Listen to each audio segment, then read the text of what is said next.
Hello everybody, welcome back to Kingdom Hearts. We're going to this lift stop real quick, because it has an item for me, I believe. Oh, crud, I forgot about that one. Right frickin' there. It's alright though. I should be, I will definitely be able to go back. It's not hard to get back or anything like that.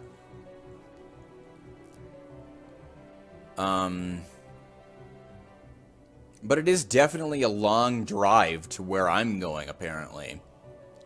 And actually, I think I might even, I might even just drop down. Because that would be faster when I get to my destination, if it's outside anyway. And, yeah, this is basically the item I came here for, and I can't, actually drop down, which is kind of unfortunate because that means I'm going to have to ride it back down.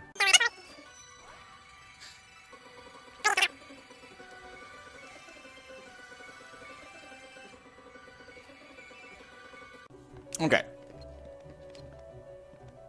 Get the item that I could have gotten earlier. It's alright, though. It's something that happens. Yay, Dalmatians! Okay.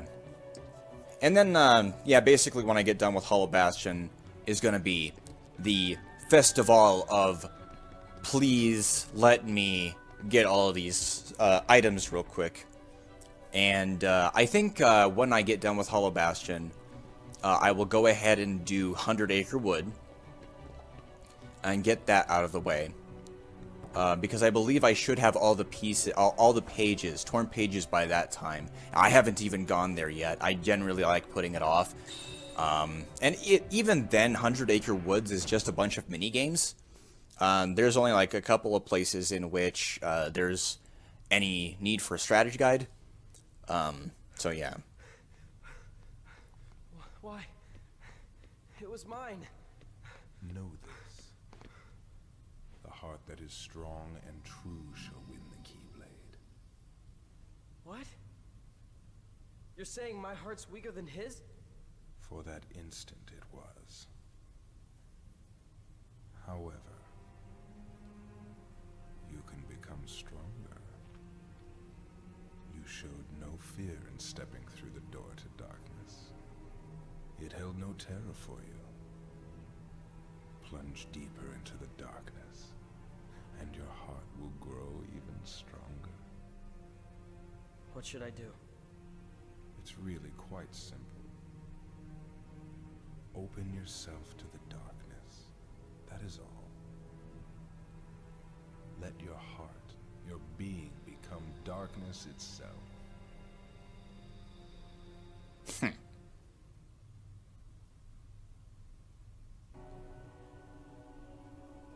You bastard.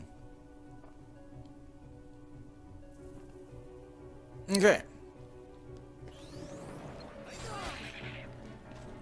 So yes, I was hoping, and yeah, I should have known better than to think that just going through that door would immediately take me to where Riku is, because I have to climb Hollow Bastion a whole ton before I can do as such. You bastard, how dare you try to get away from me. And this is also a good thing too, because once I get Hollow Bastion complete, all of the Heartless will become stronger in all the worlds. So that's gonna make leveling and stuff like that a lot easier, and it's also gonna give me the chance to get. You've really casted stop on him, Donald. Why do you always do that? And why, yeah, stop is so, I don't like stop. I don't believe, I think damage is done. I don't know though. I don't think stop is the most useful ability. Or the useful spell, I should say. Oh, okay, there you are. Yeah, it's definitely stupid. And I believe I have to have double jump to get this. There was a point in time in which I could just get this item up here. But, you know, whatever. And yeah, that's the only fight that's in here. So we will proceed now to the lift stop.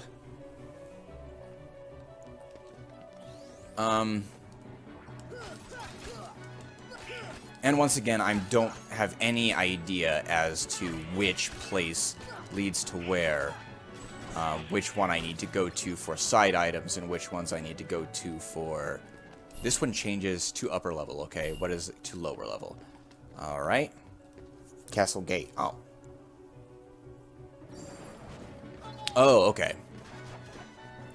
These Wervines. They are such an annoyance. They would be less so if I had the fly ability, but that's the reason they're here, is to knock you down and annoy. Yeah, I did it bad. Yeah, I annoy you.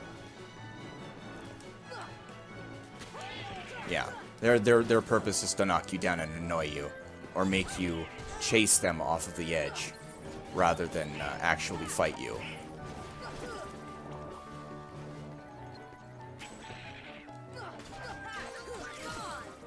Okay. And, hit this, I believe. Okay, yeah. And that should, yes. And I can just do this. Lock onto that. Magic gravity! Sound like, nah, never mind. Okay. Dalmatians. And I should be able to just hit it. Nope. Damn.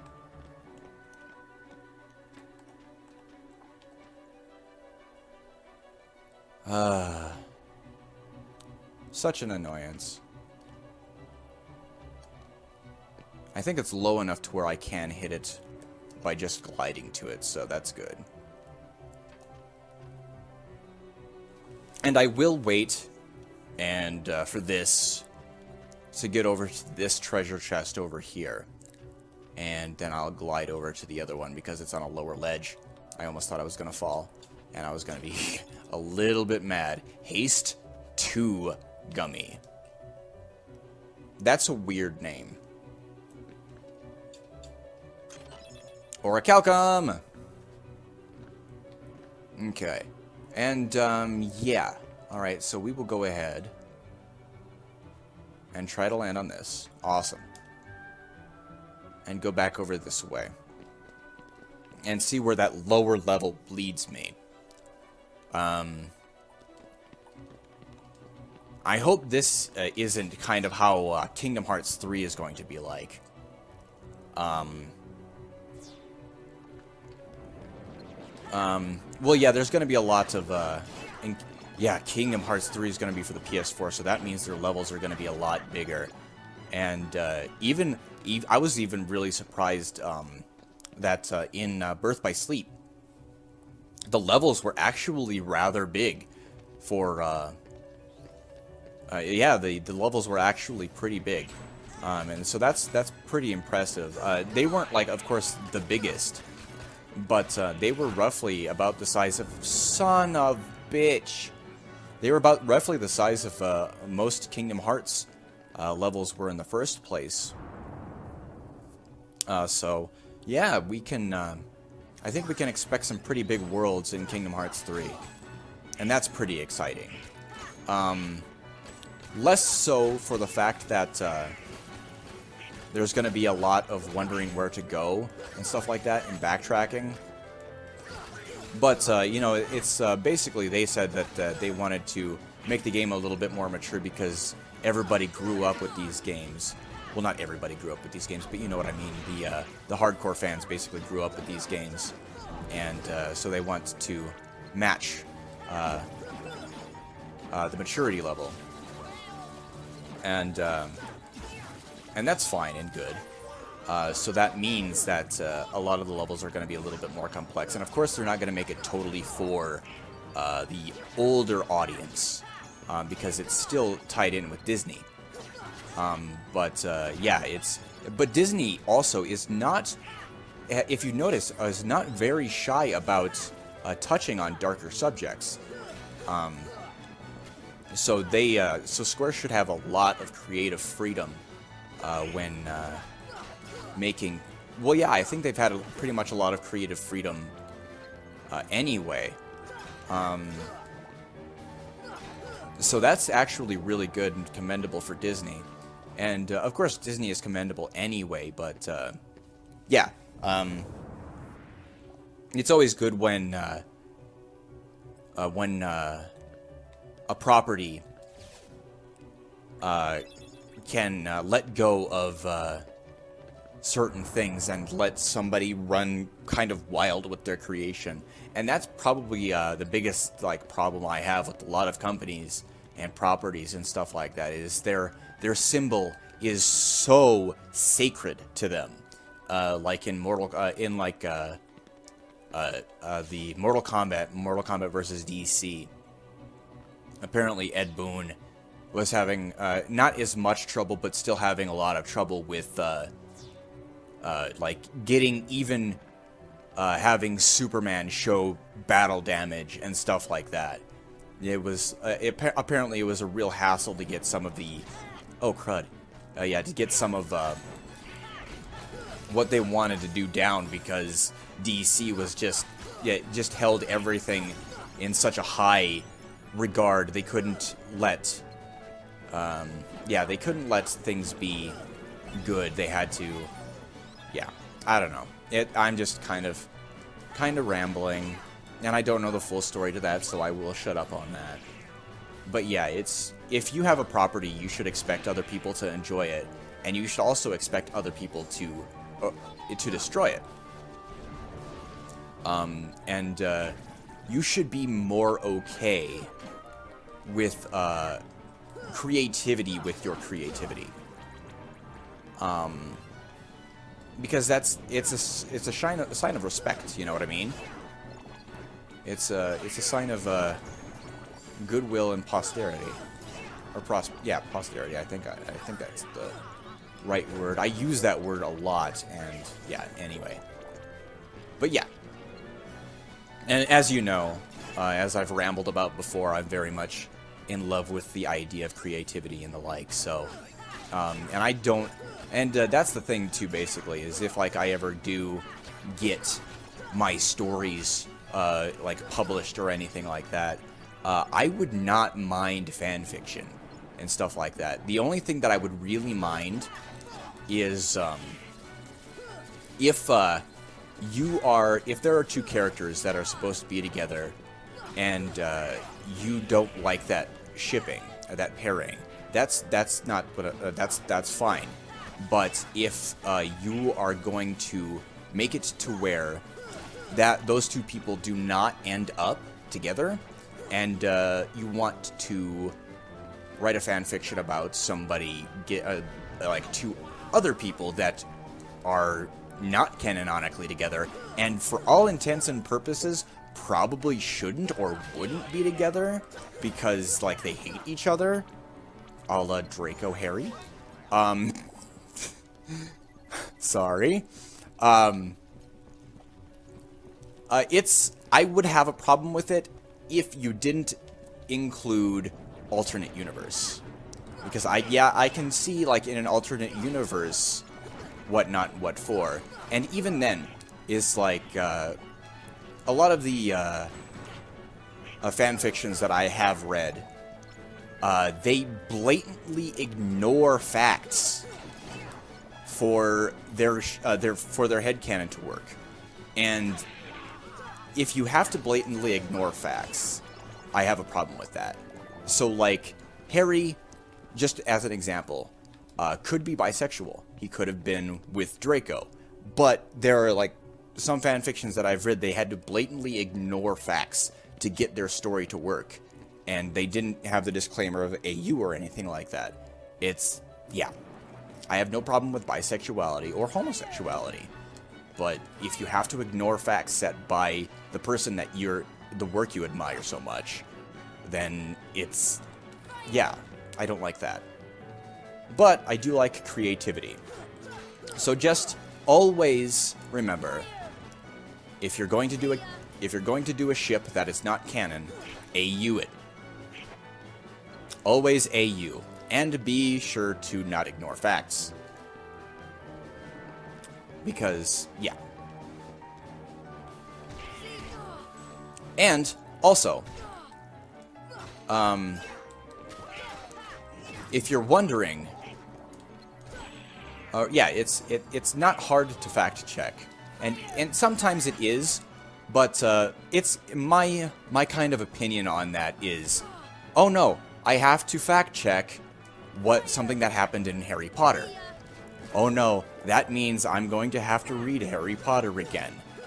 Oh darn, what a shame that I have to read Harry Potter again. It's just, oh man, sorry. Yeah, other than Kingdom Hearts, I am a very big fan of Harry Potter. No, I am not going to play any Harry Potter games. No thank you. I will pass. I will pass right on. And, oh no thank you.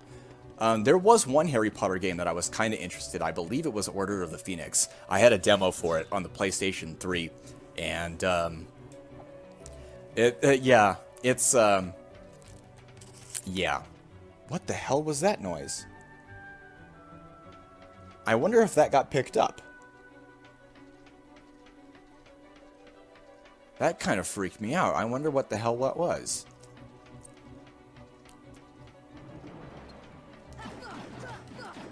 I'm hearing things again.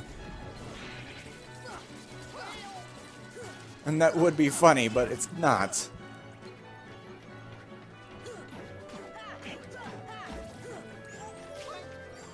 Okay.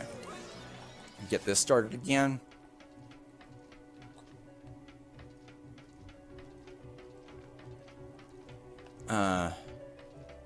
Yeah, slightly terrified. It's 17 minutes. I might have to end this a little early. And, yeah. Okay. Get this item real quick. And, the, Blue Trinity.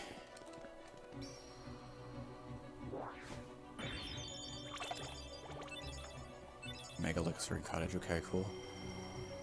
Cool beans. Fight, please. So I can just pause the game. Okay. That's gonna have to be the best. Thank you all so very much for watching. I will see you next time. Goodbye.